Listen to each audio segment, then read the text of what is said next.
নমস্কার বন্ধুরা, NRM kitchen and funny গেমে সবাইকে স্বাগত জানাই। আবারও চলে এলাম সম্পূর্ণ নতুন একটি রেসিপি নিয়ে। আমরা সকলেই আলু বানানোর পর আলুর খোসাটা ফেলে দিই, কিন্তু কখনো কি ভেবেছেন সেই আলুর খোসা দিয়ে মজাদার এবং ইউনিক রেসিপি তৈরি করা যাবে? চলুন বন্ধুরা, সেই আলুর খোসা দিয়ে কিভাবে নতুন রেসিপি তৈরি করব, ভিডিওটি শেষ পর্যন্ত দেখে নেওয়া যাক। এই রেসিপিটি বানানোর জন্য 7-8 পিস আলু নিয়েছি এবং ভালো করে সেটা ধুয়ে নিয়েছি, নয়তো আলুর গায়ে যেসব ধুলো ময়লা থাকে সেগুলো রেসিপিটি খারাপ করে দেবে।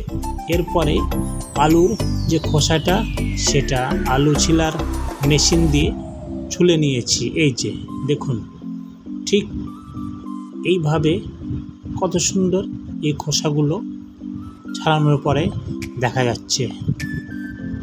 এটাও আমরা 2-3 বার ধুয়ে নিয়েছি। এরপরে এই রেসিপিটি বানানোর জন্য এখানে আমি পেঁয়াজ, কাঁচা লঙ্কা ও আদা ব্যবহার করেছি। এরপরে কড়াইতে পরিমাণ মতো সর্ষের তেল দিয়ে দেব। সর্ষের তেল দেওয়ার পরে এর মধ্যে সামান্য পরিমাণে আমি কালো জিরে দিয়ে দেব।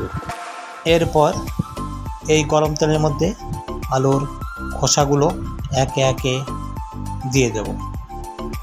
একে একে সব আলুর খোসাগুলো দেওয়ার পরে খুন্তির সাহায্যে তেলের সঙ্গে আলু খোসাগুলো মিশিয়ে নেব।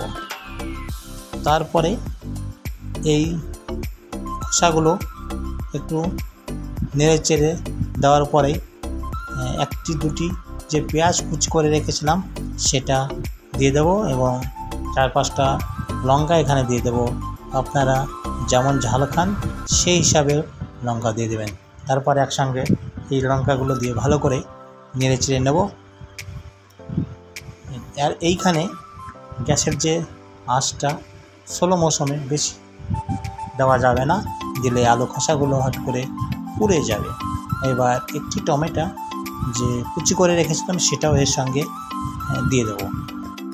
তারপরে খুন্তির সাহায্যে সবগুলো একসঙ্গে ভালো করে মিশিয়ে নিতে হবে। স্বাদ মতো এখানে লবণ দিয়ে দেব।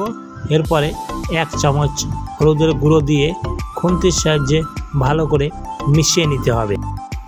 এগুলো একসঙ্গে ভালো করে মিশিয়ে নিতে হবে। এইভাবে ঠিক কত সুন্দর আলুর খোসার কালারটা চলে এসছে, দেখেই মনে হচ্ছে এইবার আমাদের আলুর খোসা প্রায় ভাজা কমপ্লিট হওয়ার মধ্যে।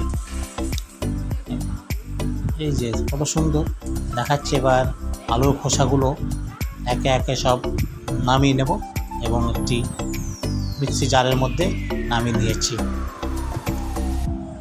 মিক্সি জারের মধ্যে নামিয়ে নেওয়ার পরে আমরা এখানে এই রেসিপির মধ্যে 2-4টে বাদাম, চিনে বাদাম দিয়ে দেব। সেটা এই কড়ার মধ্যেই ভেজে নিয়েছি। এবার সেই চিনে বাদামগুলো এর মধ্যেই জারের মধ্যেই একসঙ্গে দিয়ে দেব। এরপর এই জারটাকে মিক্সিতে নিয়ে গিয়ে ভালো করে পেস্ট এবং পিষে নিয়েছি। দেখুন কত সুন্দর দেখা যাচ্ছে। দেখতে যেমন হয়েছে খেতেও তার থেকে বেশি টেস্টি মনে হবে। যদি বন্ধুরা আপনাদের কাছে আমার এই রেসিপিটি ভালো লেগে থাকে, অবশ্যই আমার চ্যানেলটিকে সাবস্ক্রাইব করবেন এবং পাশে থাকার বেল আইকনটি প্রেস করবেন এবং বন্ধুদের সঙ্গে শেয়ার ও কমেন্ট করবেন। ভিডিওটি শেষ পর্যন্ত দেখার জন্য আপনাদেরকে অনেক অনেক ধন্যবাদ।